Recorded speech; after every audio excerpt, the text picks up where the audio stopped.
क्योंकि ये MCA fourth का है। जो भी पेपर जो है एमसीए फोर्थ का है। अगर आप एमसीए फोर्थ के नहीं है तो आपको ज्वाइन करने से बहुत बड़ा प्रॉफिट होने वाला नहीं है हमारे नज़र से। बिकॉज अभी एग्जाम पॉइंट, हाँ, तो आप एग्जिट हो सकते हैं। ठीक है, हाँ, लेब हो जाएगी, कोई दिक्कत नहीं है अगर आप इंश्योर हैं जो थर्ड वाले में है तब। क्योंकि और सब एमसीए फोर्थ के हैं ना, जो भी है विवेक ब्रदर, रिमेनिंग ऑल स्टूडेंट्स। जी जी जी जी। अभी जो भी रिमेनिंग स्टूडेंट हैं वो एमसीए फोर्थ के होंगे हमको लग रहा है ना। जी जी जी जी।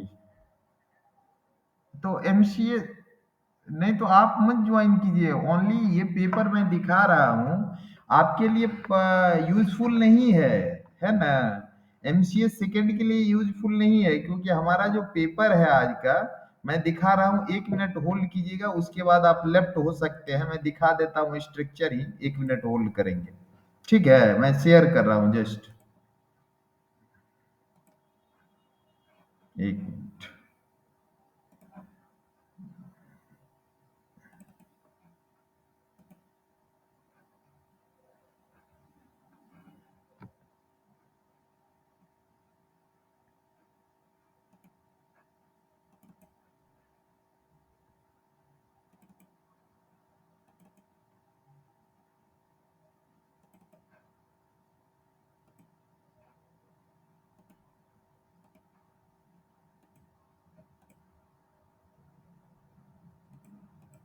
शेयर करने में टाइम लग रहा है, ठीक है, 1 मिनट होल्ड। ओके, यहाँ सामने अब आपको मेरा स्क्रीन दिख रहा होगा, हमको लग रहा है। इसमें तो कोई डाउट है नहीं। अभी मैं आपको बता दूं कि जो जिस सेमेस्टर से रिलेटेड हैं उसी का काम करेंगे तो प्रॉफिट होगा, क्योंकि एग्जाम भी नज़दीक आ चुका है ना। तो उस केस में जिनका जो पेपर है, जैसे कि अगर आप सेकेंड सेमेस्टर के हैं, अगर कोई भी स्टूडेंट इसमें, तो आप देख लो कि आपको इतना ही कोड पढ़ना है, 218 से लेकर के 223 तक, मैंने जिसमें 2 लैब पेपर है। तो एमसीए सेकेंड वाले तब आप ज्वाइन करेंगे जब ये क्लास हो, तब आपको प्रॉफिट मिलने वाला है ना। क्योंकि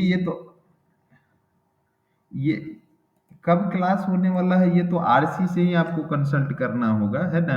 वैसे ये इंफॉर्मेशन आपको मिलेगा ये से मैंने मेल पर चला जाएगा, हमको जो लग रहा है, और वेबसाइट पर भी अपलोडेड रहता है ना।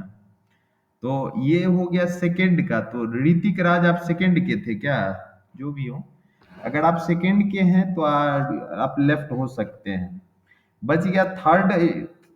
ओके, प्रिया लेफ्ट हो गई क्या? प्रिया भी एक थी। हाँ, लेफ्ट हो गए या है ही प्रिया अभी? हाँ, तो प्रिया देख लीजिए आपके सिलेबस का शायद पेपर जो है ना, सो एक दिन हुआ भी है। कल शायद आप लोग का एक पेपर हुआ था। आर्टिफिशियल कल हुआ है, artificial intelligence and machine learning एक पेपर हुआ होगा। और दूसरा अकाउंटेंसी भी हुआ है, कल आप लोग का शेड्यूल था। बात समझ गए? तो जो भी है तो आप लेफ्ट हो सकते हैं। और यहाँ फोर्थ सेमेस्टर में हम लोग हैं, जो कि लास्ट सेमेस्टर है। इसमें 2 पेपर था आज की क्लास में। ठीक है, आप एग्जिट हो सकते हैं। एमसीए फोर्थ के सेमेस्टर में दोबारा आरसी पर आएगा इंफॉर्मेशन, या आरसी या जो आपका स्टडी सेंटर है उससे कांटेक्ट कर सकते हैं, ठीक है ना। वही बता पाएंगे।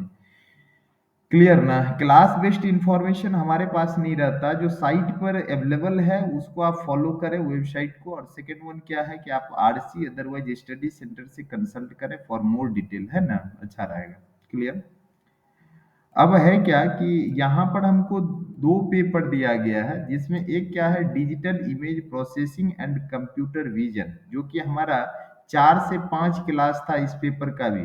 बट टेक्निकल इशू था, जहाँ से मीटिंग ऑर्गेनाइज हो रहा है, ठीक है, वहाँ टेक्निकल इशू के कारण मीटिंग हम लोग ज्वाइन नहीं कर पाए, ठीक है, लेट करके ऑन हो पाया, तो ये क्लास हट गया। अब हम लोग को क्या करना है, MCS 231, इसका नाम क्या है, मोबाइल कंप्यूटिंग, उसको देखना है। बात क्लियर है? अब थोड़ा सा देखिए, चूंकि आप लोग तो ऑलरेडी सीनियर स्टूडेंट हैं, MCA के फाइनल स्टेज में हैं, तो मैं आपको बता दूं कि है क्या कि ऑलरेडी अगर आप देखेंगे यहाँ पर, तो हमारे कुछ ऐसे पेपर लगातार आप लोग के साथ ऐसा होते आया है, जो किसी कभी कभी उसका कंटेंट ही नहीं मिल पाता है ना। मैंने बुक नौ, उसका PDF मैंने आप कह सकते हैं हार्ड कॉपी, और कभी कभी सॉफ्ट कॉपी में भी डिले होता है, क्योंकि हमको लग रहा है जब चेंज सिलेबस हुआ था उसी समय आप लोग शायद एडमिशन लिए थे, जो भी। तो उसी पेपर में से एक है, हमको लग रहा है digital image processing and computer vision, इसका बुक दिया गया है, ठीक है, साइट पर। बट मोबाइल कंप्यूटिंग का नहीं दिया गया है, तो क्लियर सी बात है, आप भी नहीं देखे हैं और हम भी नहीं देखे हैं क्या है सिलेबस में। बट ये जो आपका दिया गया है, इससे क्लियर हो सकता है कि हमको क्या क्या पढ़ना है, और उसके रेस्पेक्ट में हम आउटसाइड से मटेरियल का यूज करके, है ना, पढ़ने का और जो प्रिपरेशन है वो करेंगे। आप लोग का एग्जाम कब से स्टार्ट है? हाँ, तो टाइम भी है, रिमेनिंग टाइम बचा हुआ है, दो ही पेपर है आपके पास, इसीलिए आप अच्छा प्रिपरेशन कर सकते हैं थोड़ा मेहनत करने से। क्लियर ना? आइए देखते हैं 231 में क्या क्या कंटेंट हमको पढ़ना होगा।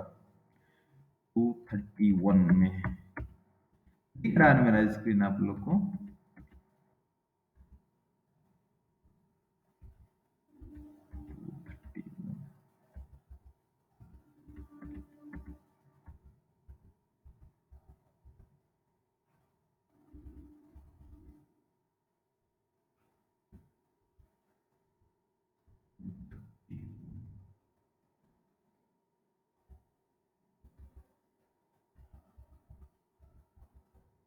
आया कि नहीं?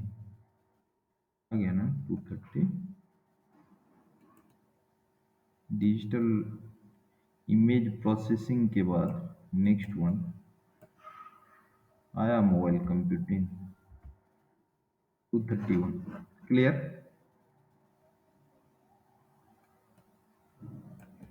ठीक है ना? कहने का सेंस, अगर आप देखेंगे यहाँ पर, तो मोबाइल कंप्यूटिंग में कंटेंट में हम following are the objective of this course: introduce mobile communication, introduce mobile computing architecture overview दिया गया, फिर GSM GPRS 4G 5G जो भी यहाँ पर, ये सारे टर्म का इंट्रोडक्शन दिया गया है। और वन बाय वन आप देख लीजिए, पहला क्या है, introduction to mobile computing first, और introduction to mobile communication, clear है। और इधर GSM एंड GPRS, क्लियर, इसको भी दिया गया है अगर आप देखेंगे तो। फिर 4G 5G explanation, different concept about 4G 5G block 2 में ही दिया गया है अगर आप देखेंगे। Mobile transport layer, database management, introduction to mobile, various network technologies, some certain mobile technologies आप कह सकते हैं। और यहाँ तक आपका mobile operating system and development environment. और प्रोग्रामिंग लैंग्वेज आप लोग ड्यूरिंग सिलेबस में क्या क्या देखे हैं अभी तक, ड्यूरिंग MCA कोई स्टूडेंट?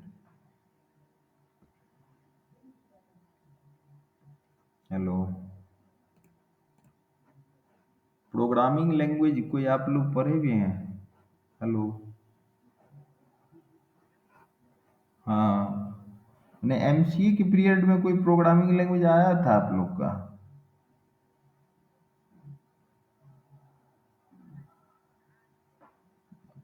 फर्स्ट या सेकंड में, यही ना?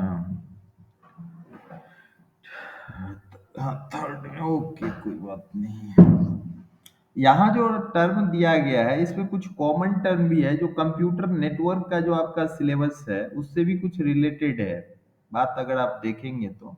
और कुछ अलग अलग टर्म दिया गया है, तो मैं इसको डिस्कस करने के लिए अलग अलग बुक का थोड़ा सा हेल्प ले रहा हूँ, बात समझ गए? उसके हेल्प से हम डिस्कस करेंगे अलग अलग टर्म को। क्लियर है ना? वो स्टार्ट करते हैं हम लोग सबसे पहला टर्म इस यूनिट को जो आपको दिख रहा है, एक मिनट,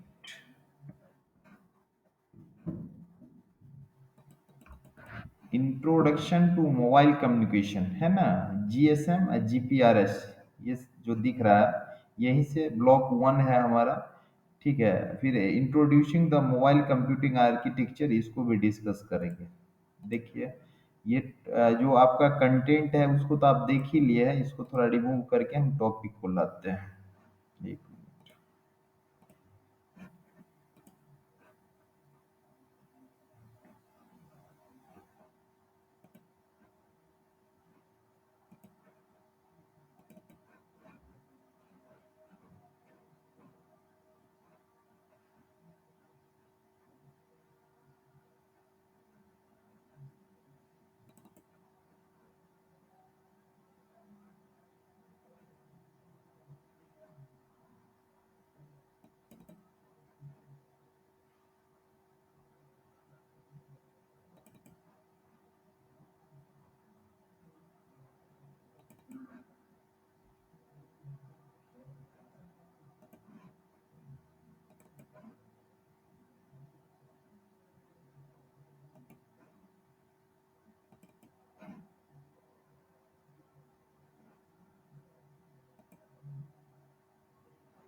मेरा स्क्रीन अब दिखने लगा आप लोग को या नहीं?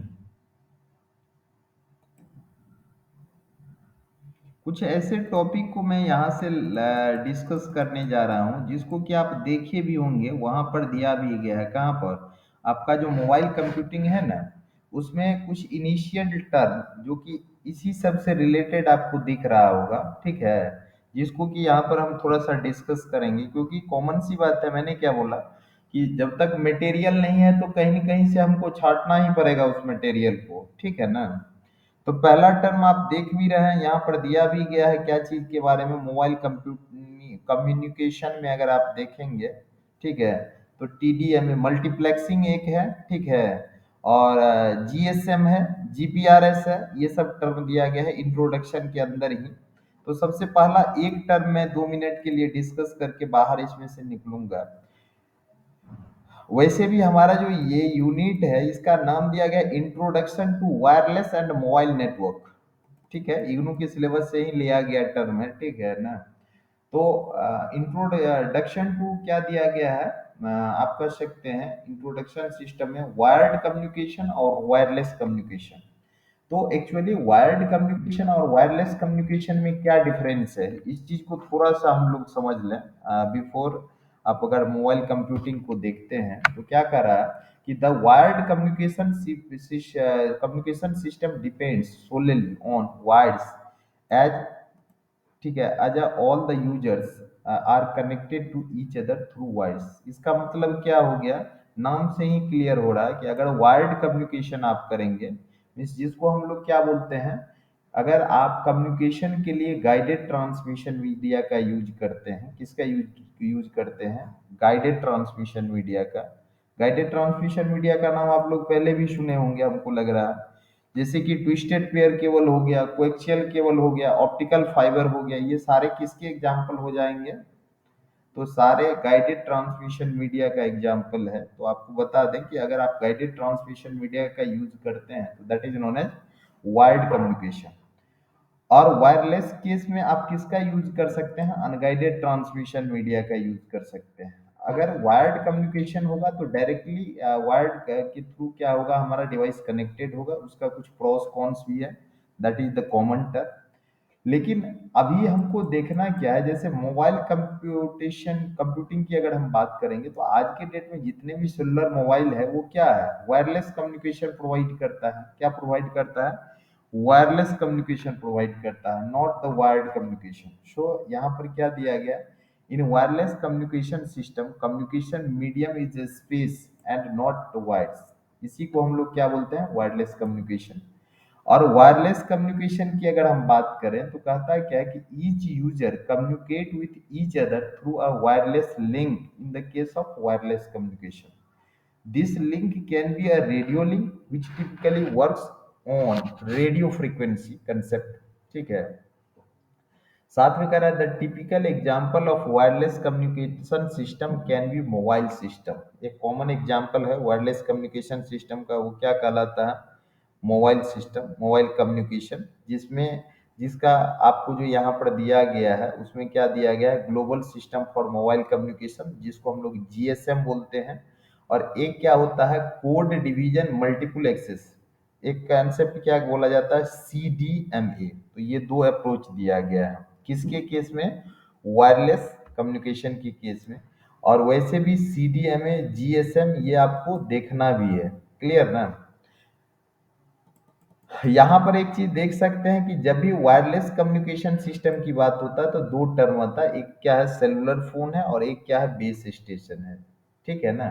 तो यहाँ जो लिंक है ये क्या है? वायरलेस है, इसीलिए डॉटेड करके या डैश डैश करके आपको दिखाया गया है. यहाँ पर कुछ प्रॉस और कॉन्स भी है, थोड़ा डिटेल में हमको जाना पड़ेगा in the case of wireless communication. Wireless network provides mobility to its users. ठीक है. Second one, users are free from wires and this reduces their effort to manage and maintain them. Clear? Disadvantage जिसको कौन सा आप बोलेंगे, क्या बोला जाए? The technology is less secure as the whole communication takes place in an open wireless medium. ठीक है. ऑटोमेटिक सी बात है कि वायरलेस नाम ही है कम्युनिकेशन, और इसमें हम लोग का जो डेटा पास होता है वो ओपन सोर्स से पास होता है, इसलिए माना गया है कि in comparison to wired communication इसको क्या माना गया है? लेस सिक्योर माना गया है. Second one, the data transfer speed is low as compare to wired technology. Wired technology में डेटा ट्रांसफर रेट हाई होता है, ये बहुत कॉमन कंसेप्ट है. और इन वायरलेस में क्या होता है? लो होता है, क्योंकि वो जो मीडियम से क्रॉस करते हैं तो उसमें बहुत सारे रीजन हो सकते हैं. Third one, the quality of network and signal depend on the weather condition. As a rainy season deviate the signal in air. आपको ऐसे भी मालूम होगा कि अगर मौसम खराब रहेगा तो आपका सिग्नल क्या हो जाएगा? इफेक्टेड हो जाएगा, अगर वायरलेस कम्युनिकेशन आप यूज करते हैं तो. Clear? Both term basic term है, चूंकि हम लोग का कंटेंट डायरेक्ट डिफाइन नहीं किया हुआ है इसीलिए मैंने दो, एक वायरलेस और वायर्ड कम्युनिकेशन को समझे हैं. अगर इसमें आपका कोई कंफ्यूजन है तो आप बोल सकते हैं, क्योंकि स्टार्टिंग हम टॉपिक जो करेंगे वो इनिशियल पॉइंट से ही. एनी पॉइंट अगर कोई है आपका तो बोल सकते हैं, अदरवाइज किसी स्टूडेंट का अगर कोई पर्टिकुलर टॉपिक है कि सर हमको यही देखना है, तो मैं ट्राई करूंगा जो उसको भी एक्सप्लेन करे. लेकिन जो रिमेनिंग टाइम हम लोग के पास थोड़ा कम टाइम है, ठीक है ना, तो उसमें कॉमन कंसेप्ट को लेकर के हम डिस्कस कर रहे हैं. अनुपमा वर्मा, कुछ बोलना है आपको तो बोल सकते हैं. विवेक प्रियदर्शी, कार्तिक, या फिर प्रिया जी सर.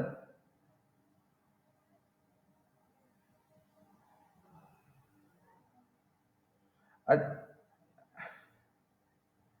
अरे ये ऑटोमेटिक सी बात है. ये जो मैंने टॉपिक लिया है ना वो इग्नू के बुक से कहीं से छांट लेते हैं. नहीं समझे? ड्यूरिंग वो जैसे कि ओल्ड एमसीए है या न्यू बीसीए है, किसी में अगर इस टाइप का, अगर मान लीजिए कंप्यूटर नेटवर्क है, बात समझ गए ना, उसमें कहीं एक यूनिट दिया गया है क्या चीज से? तो डिजिटल माने मोबाइल कंप्यूटिंग का, तो उसमें से कट करके हम आपको बता रहे हैं. अभी यही कर रहे हैं, क्योंकि हमको आइडिया है कि वहां पर अवेलेबल होगा तो मैंने वहां से कटिंग कर लिया. अभी बेस्ट यही रहेगा रागनी, सबसे बेहतर हमारे नजर से. इतना जो कटिंग कीजिएगा ना, क्योंकि देखिए कटिंग वही कर सकता है जिसको आइडिया है कि कहाँ पर क्या है. That is the time consuming task for you. Clear ना? तो इससे बेहतर रहेगा कि आप इंटरनेट का यूज करके मोबाइल कंप्यूटिंग का कोई भी एक पीडीएफ डाउनलोड तत्कालीन कर लीजिए. Match the syllabus, match the आप कह सकते हैं कंटेंट्स ऑफ योर सिलेबस. अपने सिलेबस के कंटेंट को मैच कर लीजिए. बात समझ गए? जो जो टॉपिक मैच हो रहा है ना उस सबको पढ़िए, और जो नहीं मैच हो रहा है छोड़ दीजिए, क्योंकि इंटरनेट पर भी बहुत सारे बुक अवेलेबल है. उसका पीडीएफ अवेलेबल है। तो एक कंप्लीट सर्च ही करना है क्या चीज का, मोबाइल कंप्यूटिंग का बुक, तो उससे आपको आसानी हो जाएगा हमारे नजर से। अगर हमको भी मान लीजिए एक क्लास है, दो क्लास है, ठीक है, तो टॉपिक है, लेकिन अगर मान लीजिए इसी मोबाइल कंप्यूटिंग का हमको 2 महीना क्लास करवाना पड़े, कितना महीना, 2 महीना, तो फिर हमको उसी आप कह सकते हैं मटेरियल का हेल्प लेना पड़ेगा, दैट मीन्स कंप्लीट पीडीएफ का। क्लियर ना? वैसे क्लियर है, चल रहा है आगे। रागनी कौन पूछ रहे थे? या भारती? और आपका अगर ये क्वेश्चन हो कि सर आप जो अभी पढ़ा रहे हैं उसको तो क्लियर बताइए कि ये कहाँ का बुक है, तो ये बीसीए न्यू सिलेबस का 4th सेमेस्टर बीसीएस 041 का 3rd ब्लॉक का कंटेंट है। वो मैं लिख दूंगा, जो जो मैं बताऊंगा ना, अभी जिस जिस बुक का हेल्प लेंगे वो मैं आपको बता दूंगा। ठीक है, जाते जाते clear. Okay, now next topic को अगर आप कंटिन्यू करते हैं, जो हम लोग को जरूरत है या फिर हम लोग देखेंगे, तो wide wide communication, wireless communication समझने के बाद आपको ये बात ऑलवेज याद रखना है कि mode of wireless communication system in small distance, माने अगर हम बात करते हैं कि अगर कोई स्मॉल डिस्टेंस के लिए वायरलेस कम्युनिकेशन सिस्टम का आप यूज कर रहे हैं, तो उसमें कम्युनिकेशन का मोड क्या होगा, तो याद रखिएगा उसके लिए दो मोड होते हैं अगर आपका वायरलेस है तो। एक कहलाता है access point wireless communication system, जिसको हम एपी वायरलेस कम्युनिकेशन सिस्टम बोलते हैं।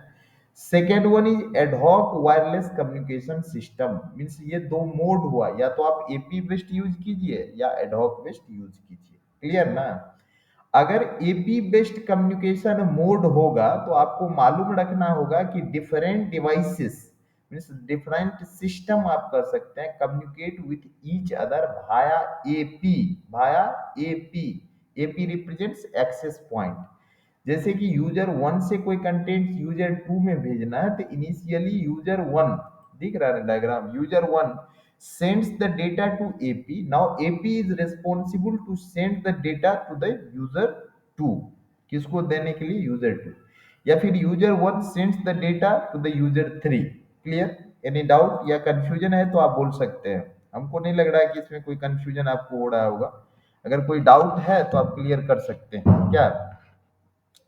तो एक मोड क्या हो जाता है आपका, एपी बेस्ड मोड हो सकता है। Second one is ad hoc wireless communication system. Second one क्या है, ad hoc wireless communication system. So in the case of ad hoc wireless communication system अगर आप देखते हैं, तो आपको मालूम होना चाहिए कि इन the case of ad hoc wireless communication system it is not necessary तो आप कह सकते हैं इंक्लूड एपी। ठीक है, इसमें एपी को इंक्लूड करने की कोई जरूरत नहीं है। यहाँ होता है क्या है कि ये सेकेंड मोड में एडहॉक वायरलेस कम्युनिकेशन में, in this mode the data transfer takes place directly from source to destination. माने कि जैसे यूजर वन को यूजर फोर को भेजना है ना, तो यहाँ देखिए user one directly connected with user two, user one also directly connected with user four, user one directly connected with user three, है ना? तो डायरेक्ट कम्युनिकेशन है। लेकिन उसमें क्या होता है कि जो भी सिग्नल होगा वो किसके थ्रू जाएगा, एपी के थ्रू जाएगा, दैट मीन्स एक्सेस पॉइंट। चल रहा है आगे नेक्स्ट टॉपिक पर। अभी कुछ ऐसे सिस्टम का नाम दिया गया है जो वायरलेस कम्युनिकेशन सिस्टम के अंदर आते हैं। कुछ टॉपिक यहाँ पर डिस्कस किया गया है, that is the example of wireless communication system. Clear? जिसमें एक आपको क्या दिया गया है, पेजिंग सिस्टम। ठीक है, क्या दिया गया है, paging system. Second one is cordless telephone system. Cordless telephone system means जिसमें वायर नहीं लगा हुआ। एक आपका क्या दिया गया है, सेलुलर मोबाइल सिस्टम। क्लियर ना? जो हम लोग यूज करते रहते हैं। और एक क्या दिया गया है, ब्लूटूथ, और एक दिया गया है डब्लू लेन। ये सारे जो हैं, जितने भी कंसेप्ट को मैंने यहाँ पर बोला है, सारा किसके अंदर आता है, वायरलेस कम्युनिकेशन सिस्टम के अंदर। क्लियर? तो 5 वायरलेस कम्युनिकेशन सिस्टम को इनिशियली हम लोग अंडरस्टैंड करेंगे, उसके बाद डीपली हम लोग देखेंगे किसी पर्टिकुलर को। तो सबसे पहला क्या दिया गया है, पेजिंग सिस्टम। तो कहता है क्या है, in the case of paging systems are the system which broadcast the message to its user for performing any action. Paging system में होता क्या है, वो एक ऐसा सिस्टम है जिसमें मैसेज को क्या किया जाता है, यूजर को ब्रॉडकास्ट कर दिया जाता है। ब्रॉडकास्टिंग मैंने आप लोग जानते हैं ना, एक यूनिकास्टिंग होता है, एक मल्टीकास्टिंग होता है, और एक क्या होता है, ब्रॉडकास्टिंग। ये थ्री डिफरेंट कंसेप्ट है किसमें, कंप्यूटर नेटवर्क के अंदर। तो इस केस में क्या कह रहा है कि ब्रॉडकास्ट होगा मैसेज का। Such message can be service message in which a user can subscribe to a missed call alert service, जैसे कॉलर ट्यून सर्विस होता है, या इंटरनेट सर्विस, और any other such type of service हो सकता है। This message is broadcast to the users in a service area using same base station. Base station क्या होगा, सेम होगा। तो उसी चीज को हम लोग क्या बोलते हैं, पेजिंग सिस्टम बोलते हैं। अगर कॉर्डलेस टेलीफोन की मैं बात करूं, तो कॉर्डलेस टेलीफोन में होता क्या है, ये किसके साथ प्रोवाइड किया जाता है, तो लैंडलाइन सिस्टम के थ्रू ये कॉमनली प्रोवाइड किया जाता था। और अभी भी क्या है, वो होटल सब में आप देखते होइएगा कि अलग अलग रूम में जो है ना, वो कॉर्डलेस फोन लगा हुआ रहता है। बट दैट फोन जो कि कॉर्डलेस टेलीफोन है, that is manage and controlled by a landline phone, है ना। A landline phone is controlled and manage by telephone exchange. Any doubt, या किसी का कोई क्वेश्चन है regarding with cordless telephone system, तो आप बोल सकते हैं। Any question related with cordless telephone system? Next topic is cellular mobile system. कोई कुछ बोल नहीं रहा, लग रहा है समझ में नहीं आ रहा है क्या। हेलो, आदित्य कर्ण ज्वाइन, अभिषेक कुमार ठाकुर, हेलो। अच्छा, सुबह हमको, अरे कोई कुछ बोलता नहीं, हम तो डर जाते हैं। ऐसा नहीं कि हम ही बोल रहे हैं इधर से, अगला सब सोया हुआ। अच्छा अच्छा, सुन रहा। हाँ, नहीं कुछ ज्यादा धीरे हो जाएगा तो प्रॉब्लम हो जाएगा। कुछ टॉपिक भी तो होना है। अगर बीच में लगे तो क्वेश्चन आप कर सकते हैं, और दूसरी बात है कि कभी कभी हाँ ना कुछ रिस्पॉन्स भी आना चाहिए, नहीं तो हमको थोड़ा दिक्कत हो रहा है। ठीक है ना। नाउ मैं अगेन एक बार कंटिन्यू करता हूं अपने टॉपिक को विथ सेलुलर मोबाइल सिस्टम। मैं आपको बता दूं कि यहाँ से आपको थोड़ा ज्यादा केयरफुल होना पड़ेगा, because your topic is mobile computing. Clear. अभी यहाँ पर क्या दिया गया है, सेलुलर मोबाइल सिस्टम के बारे में जो दिया गया है, इसमें मेन पॉइंट सिर्फ ये याद रखना है कि सेलुलर मोबाइल सिस्टम मैंने समझे ना, हम लोग का जो मोबाइल है वो इस वे में काम करता है जो आपको डायग्राम दिख रहा होगा। दिख रहा है, जैसे कि मेरा मोबाइल है ना। मेरा मोबाइल है तो ये एक सेलुलर फोन हो गया। ये रेडियो लिंक के थ्रू बेस स्टेशन से कनेक्टेड होते हैं। किससे कनेक्टेड होते हैं, बेस स्टेशन। तो मोबाइल के केस में बेस स्टेशन आप समझते हैं ना, एक होता है बेस स्टेशन, आप कह सकते हैं। ठीक है। और एक क्या दिया गया है, एमएससी, मोबाइल स्विचिंग सेंटर। और एक क्या हो जाता है, उसका नेटवर्क। तो आपको मालूम होना चाहिए कि जब भी हम लोग लिंक से कनेक्टेड होंगे, माने हमारा मोबाइल है वो किससे कनेक्ट होता है, बेस स्टेशन से। Each and every base station नहीं, माने आप कह सकते हैं एक रेंज का जो बेस स्टेशन होता है ना, जैसे मोबाइल टावर का नाम सुने हैं ना, तो एक नॉर्मल टावर होता है और एक बीएससी टावर होता है। ठीक है। तो आपको मालूम होना चाहिए कि मल्टीपल टावर जो है, जो कि बेस स्टेशन है, that is controlled by a BSc. ठीक है। तो वो भी आपका बेस स्टेशन से कंट्रोल होगा। यहाँ पर दिया भी गया, बेस स्टेशन कंट्रोलर को बीएससी बोलते हैं। ठीक है ना।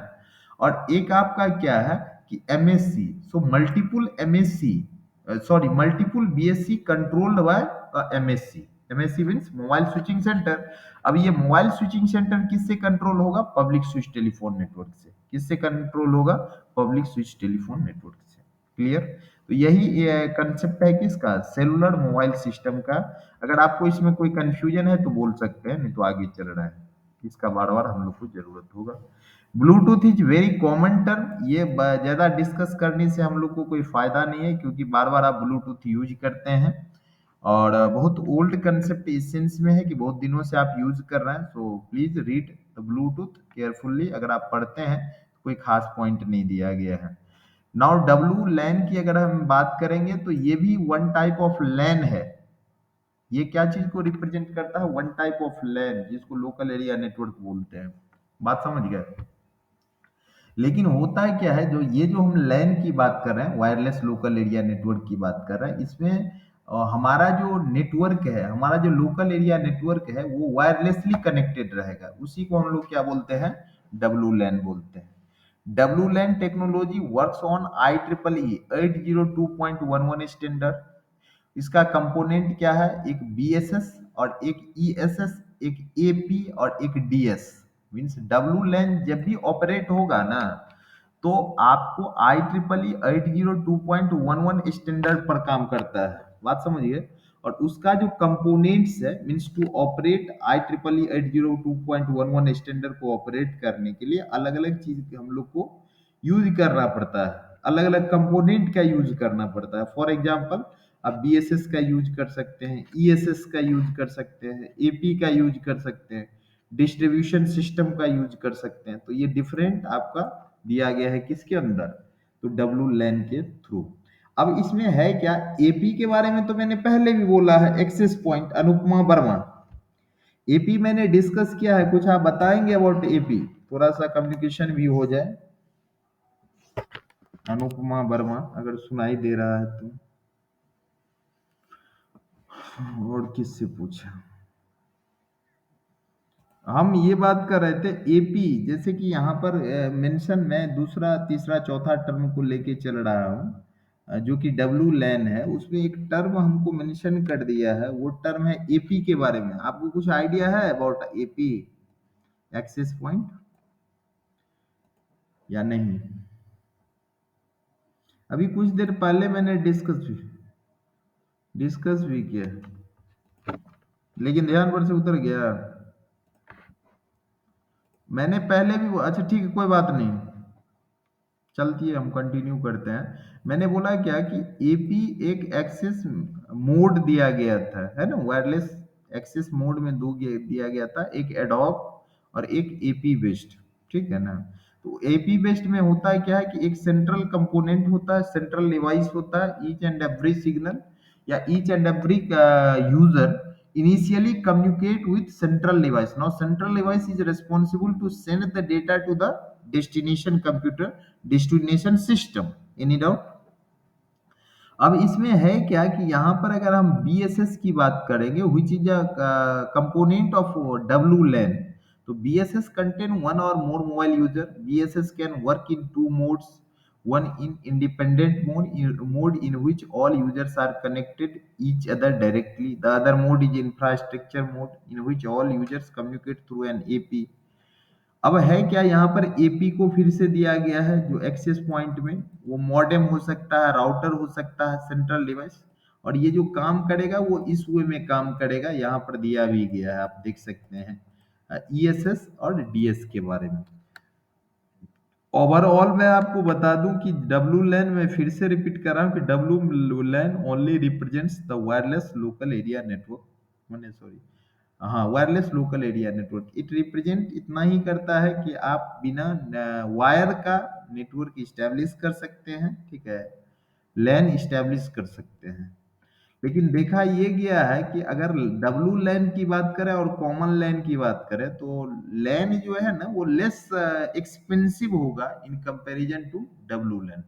बात खत्म है। आ जाइए, आप ही का एक टॉपिक वायरलेस जनरेशन के अंदर हम आ रहे हैं। आपको दिख रहा होगा अबाउट वायरलेस जनरेशन, क्लियर है ना? आपको जब मैंने सिलेबस दिखाया, जो आपके सिलेबस में इंक्लूडेड था, उसमें मल्टीप्लेक्सिंग में टीडीएमए, सीडीएमए ये सब भी दिया गया था। तो यहाँ पर आप देख सकते हैं, और 1G 2G के बारे में भी दिया गया था सर, 3G 2.5G, उसी को हम लोग डिस्कस करते हैं जनरेशन, डिफरेंट जनरेशन के रेस्पेक्ट में। तो सबसे पहला यहाँ पर क्या दिया गया है आप देख सकते हैं, यहाँ पर नाम ही है वायरलेस जनरेशन। ठीक है, तो उसके अंदर का जो टॉपिक है, एक दो टॉपिक आपको देखना है जिसको मैंने यहाँ पर हाईलाइट किया है। कहता क्या है, Before starting with generation, we will discuss the two channels access technology. यहाँ पर दो चैनल एक्सेस करने का डिफरेंट टेक्नोलॉजी दिया गया है, मेंशन किया गया है.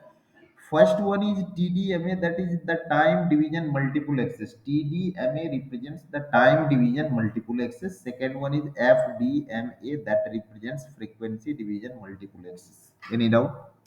अब कहता है क्या है कि actually what is FDMA and TDMA. So in the case of FDMA क्या कह रहा है कि allocates individual frequency channel to an individual user at a time. एक यूजर को एक यूजर को एक चैनल प्रोवाइड किया जाएगा. एक इंडिविजुअल यूजर को क्या किया जाएगा, एक चैनल प्रोवाइड किया जाएगा in the case of FDMA. Clear ना. Now each user gets a frequency channel whenever the user demands for it. जब भी कोई यूजर डिमांड करेगा तो उसको क्या मिल जाएगा, एक फ्रीक्वेंसी चैनल मिल जाएगा. Any other user can not use the same frequency channel. अगर मान लीजिए एक्स यूजर को आपने कोई फ्रीक्वेंसी चैनल प्रोवाइड कर दिया है, so only x user can use the आप कह सकते हैं जो दैट फ्रीक्वेंसी चैनल.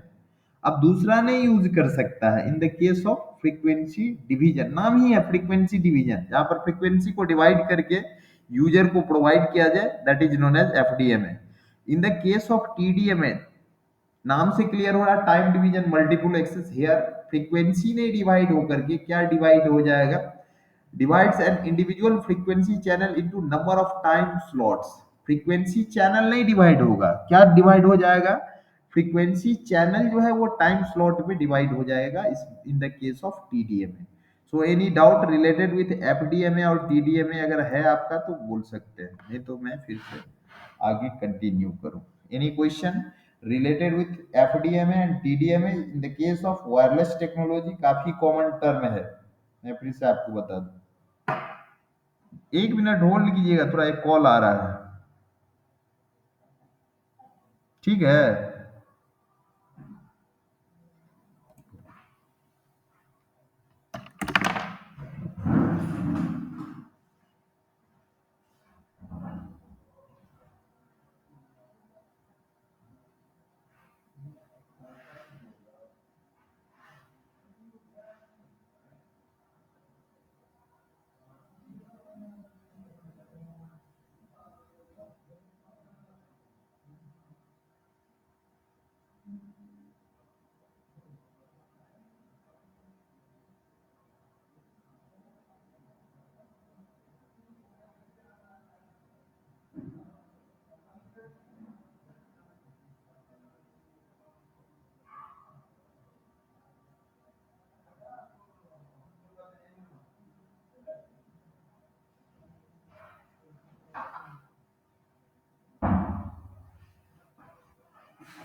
यस.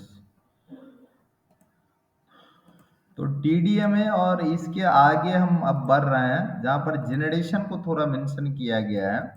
मैं आपको बता दूं कि आपके सिलेबस में 1G 2G नहीं दिया गया है. क्या नहीं दिया गया है, 1G 2G नहीं दिया गया है. आपको डायरेक्ट जो स्टार्ट किया गया है, तो आप देखेंगे एक 2.5G, 3G और 4G, इतना का ही इंट्रोडक्शन है. बात क्लियर ना. तो 5G भी दिया हुआ है, तो हम नहीं देख पाए होंगे. किस यूनिट में है 5G?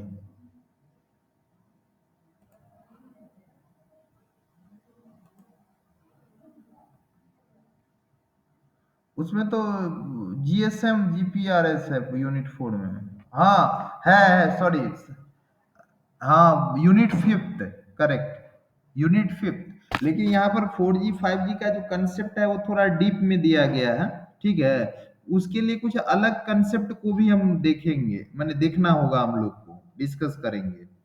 इनिशियली हम ये जानना चाह रहे थे जो अगर हम बात करते हैं 4G तक, अगर बात करें या 3G तक ही बात करें, तो हमको ये देखना है कि इस सब को डिफरेंशिएट किस किस बेसिस पर हम लोग करते हैं. ये मेन पॉइंट हो जाता है. जैसे ये टेबल से आप देख सकते हैं, जो इसमें मेजर पॉइंट क्या है किसके लिए, जेनरेशन, वायरलेस कम्युनिकेशन का जो जेनरेशन है उसके रेस्पेक्ट में, जैसे देख सकते हैं आप, इंट्रोड्यूस्ड इन ईयर, ये तो कोई खास बात नहीं है। सेकंड क्या है, communication method, that is important. Communication method क्या है, इंपॉर्टेंट है। तो सर्किट स्विचिंग, मैसेज स्विचिंग और पैकेट स्विचिंग आप लोग जानते हैं ना। कंप्यूटर नेटवर्क बेस्ड सिलेबस में आप देखे होंगे, जो कम्युनिकेशन का कुछ मेथड है जिसमें एक सर्किट स्विच दिया गया है, एक पैकेट स्विचिंग होता है और एक मैसेज स्विचिंग भी होता है। क्लियर। एक क्या दिया गया, मॉड्यूलेशन। तो मॉड्यूलेशन मीन्स क्या होता है, converting from one form to another form. जैसे कि हम क्या बात कर रहे थे, मॉडेम की ही अगर बात करें, तो मॉडेम का काम क्या है, मॉड्यूलेशन।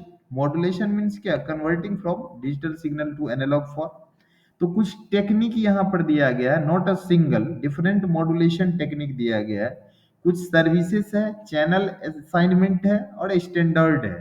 तो आप जो एक जनरेशन को दूसरे जनरेशन से डिफरेंशिएट करेंगे, तो इसके लिए ये सारे पॉइंट को आप, सारे पॉइंट का कंसेप्ट आपको होना चाहिए। मैंने तब आप कह सकते हैं कि थोड़ा इजिली आप अंडरस्टैंड कर सकते हैं। क्लियर। तो मैं ये बता रहा था कि जो डिफरेंट, जो यहाँ पर चैनल असाइनमेंट हो या स्टैंडर्ड हो या फिर इंट्रोड्यूस्ड इन ईयर हो या कम्युनिकेशन मेथड हो, थोड़ा सारे टर्म, नया टर्म ही यहाँ पर मेंशन किया गया है ना। क्या किया गया है, न्यू टर्म को मेंशन किया गया है, अगर आप देखेंगे तो इसके लिए जरूरी है कि आप थोड़ा मॉड्यूलेशन टेक्नोलॉजी को भी डिस्कस, मैंने जहां पर डिस्कस किया गया हो, जहां से आपको मिले, उसको जरूर देखने का ट्राई कीजिएगा। बात समझ गए। और जहां तक 4G और 5G की बात है, मैं आपको बता दूं, जैसे आपने बोला भी एक यूनिट में दिया गया है, तो मैं आपको बता दूं उसके लिए हमको भी कहीं न कहीं से मटेरियल को निकालना होगा, क्योंकि 4G 5G हमारे ओल्ड सिलेबस में कहीं नहीं है। बात समझ गए ना। ये जो चेंज हुआ है उसमें इंक्लूड किया गया है। तो आपके पास एक ही ऑप्शन है कि आप इंटरनेट का हेल्प लें फॉर डिटेल कंसेप्ट, क्योंकि देखिए हम लोग को शॉर्ट कंसेप्ट से कुछ होने वाला है नहीं। अगर आप दो चार लाइन लिख देंगे तो that is not sufficient for examination point of view. अगर क्वेश्चन में 5G ही आया तो दो चार लाइन सफिशिएंट नहीं है। तो आपको इसका अर्थ क्या है कि उससे रिलेटेड थोड़ा डीपली देखना होगा। तो यहाँ पर इतना ही दिया गया है, लेकिन क्वेश्चन पूछने की अगर मैं पॉसिबिलिटी की बात करूँ तो हमको तो लग रहा है जो 1G 2G 3G या 4G नहीं के बराबर पूछेगा, क्योंकि यूनिट 1 का क्वेश्चन है। क्वेश्चन कहाँ से आएगा, 4G 5G का ही आएगा ज्यादातर। अभी एक टर्म है GSM और एक क्या दिया गया है, GPRS, जो आपके सिलेबस में भी है, यहाँ पर भी मेंशन किया गया है, आप देख सकते हैं। बुक दिख रहा है शेयर जो किए हैं कि हट गया है क्या? अच्छा, एक मिनट।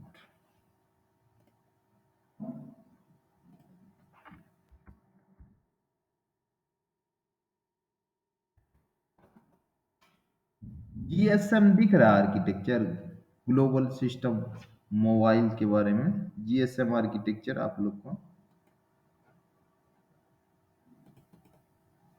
क्लियर है। अभी देखिए GSM के बारे में थोड़ा यहाँ पर मैं सबसे पहले देख लूँ, जो इनिशियली GSM क्या है थोड़ा सा, और CDMA के बारे में भी यहाँ पर दिया गया, लेकिन एक स्टार्टिंग में क्या दिया गया है अबाउट GSM। तो क्या कर रहा है, इसका फुल फॉर्म होता है ग्लोबल सिस्टम मोबाइल, ठीक है। और CDMA का फुल फॉर्म होता है code division multiple access. This wireless link is called radio link, इसको क्या बोलते हैं, रेडियो लिंक भी बोलते हैं। All the communication between users takes place through this radio link and in open wireless medium called common air interface, इसको क्या बोलते हैं, CAI। the concept of global system for mobile communication GSM was introduced in 1990, तो common बात है। एक जो सबसे कॉमन टर्म है वो आप ये याद रखिएगा, GSM network consist of several components. मैं आपको बता दूं कि आपके सिलेबस में GSM यूनिट 4 में शायद दिया गया है, GSM और GPRS दोनों, ठीक है ना। उसमें GSM आर्किटेक्चर भी दिया गया ऑलरेडी, है ना। फिर call handling, hand over, SMS, ये सब सारी चीज को दिया गया है, उसी को हम यहाँ पर डिस्कस कर रहे हैं, थोड़ा शॉर्ट में आप कर सकते हैं। तो कंपोनेंट में एक क्या है, मोबाइल स्टेशन, सेकंड क्या है, बेस ट्रांसीवर। बेस ट्रांसीवर क्या कहता है, it is the cell tower which is located on the roof by the service provider. मैंने क्या बोला कि mobile station is just, mobile station जो है वो आपका डिवाइस हो सकता है, for example mobile, for example आप कह सकते हैं कि टैब, टैब से भी होता है ना कॉलिंग, टैब, ठीक है। तो मैं ये बोल रहा था इसको मोबाइल स्टेशन बोलते हैं, और मोबाइल स्टेशन के बाद कुछ छोटे टावर होते हैं जिसको मैंने कुछ देर पहले भी मेंशन करने का ट्राई किया था। एक कुछ छोटा टावर होता है, छोटा टावर आप देखिएगा बहुत सारे रूफ पर ही बना दिया जाता है एक छोटा सा, और एक ऐसे टावर होते हैं जिसका कि बहुत बड़ा हाइट भी होता है, आप देखिएगा उसको छत पर नहीं जमीन से बनाया गया है और काफी हाइट रहता है। तो बीएससी और बीटीएस में यही डिफरेंस है। Any doubt? मैं नॉर्मल मोबाइल की बात कर रहा हूं, हमको लग रहा है जीएसएम को each and every student understand कर सकते हैं इजिली, अगर आप थोड़ा सा ट्राई करें तो, और इससे एक चैप्टर भी आपका कंप्लीट हो सकता है। करें कंटिन्यू? मैं बात ये कर रहा था कि बीटीएस और बीएससी में यही डिफरेंस है कि one BSC responsible to control और manage multiple BTS. Clear? BTS से ऊपर अगर आप जाएंगे तो एक होता है एमएससी, जिसको कि आपने पहले भी देखा है, बीएससी के बाद एमएससी होता है, that is the mobile switching centre. So one MSC आप कह सकते हैं connected to number of BSC, माने एक एमएससी जो है वो मल्टीपल एमएससी से क्या रहता है, कनेक्टेड रहता है, और वो करता है क्या है, मैनेज और कंट्रोल करता है। और इसके अलावे कुछ टर्म है जैसे एयू, वीएलआर, जो डायग्राम में भी आप देख सकते हैं। देखिए मैंने क्या बोला, मोबाइल यूजर वन है तो ये एक मोबाइल डिवाइस का यूज करेगा, ये मोबाइल दूसरा का। अब ये है क्या कि मेरा मोबाइल अगर है तो मैं अगर एक बीटीएस का यूज कर रहा हूं तो दूसरा का भी कर सकता हूं, ठीक है, अगर मेरा एरिया चेंज होगा तो। अब ये तो नहीं ना है कि यहाँ पर हम हैं, यहाँ से चल के जा करके, मान लीजिए अभी मैं दरभंगा में हूँ, वहां से पटना चला गया तब भी सेम बीटीएस का मैं यूज करूँ, वो चेंज हो जाते हैं, ठीक है ना, एरिया के बेस पर। इवन मैं पटना का जो रेंज बोल दिया है ना, उसमें बीटीएस क्या बीएससी भी चेंज हो जाएगा, एमएससी भी के पास चला जाएगा, बात समझ गए ना। मैंने वहां से कंट्रोल होने के लिए, तो मैं यही बात कर रहा था, ये सारे बीएससी से कनेक्टेड हैं।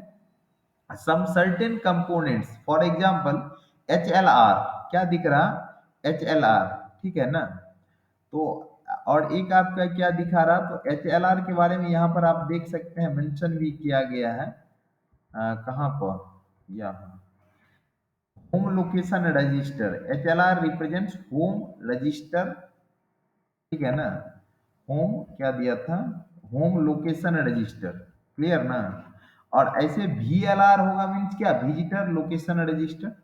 एयूसी क्या बोले आपने, ऑथेंटिकेशन सेंटर, एयूसी। और एक वो आपका क्या हो गया, ओएमसी, ऑपरेशन और मेंटेनेंस कंट्रोल के लिए।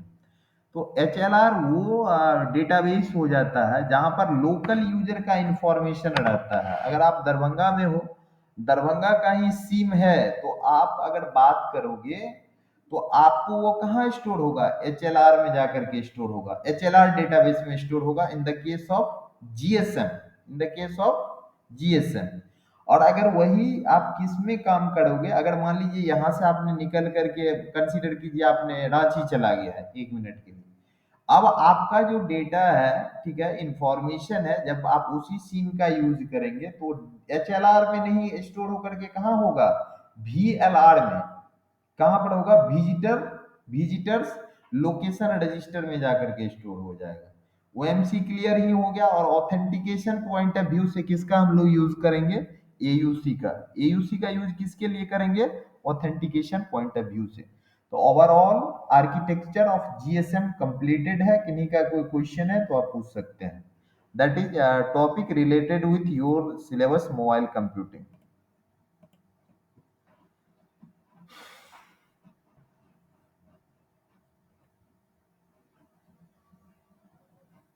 चलें आगे क्या, तो अब नेक्स्ट टॉपिक पर।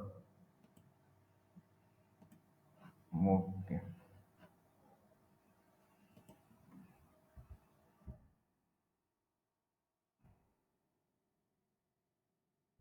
जीएसएम का एडवांटेज डिसएडवांटेज जो भी उसे।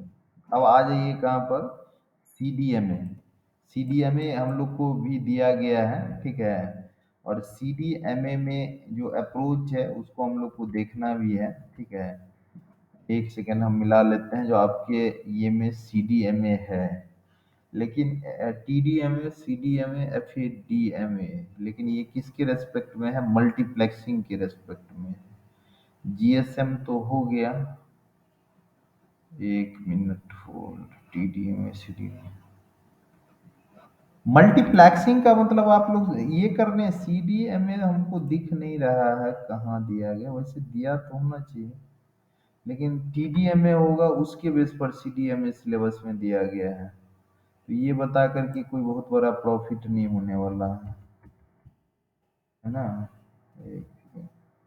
फ्रिक्वेंसी रीयूज ना, ना, ये भी यूज का नहीं है। हाँ, सीडीएमए नहीं है। एक सेकंड रुक जाइएगा, दूसरा टॉपिक मैं खोज के निकाल रहा हूँ। एक मिनट होल्ड कीजिएगा। Next one is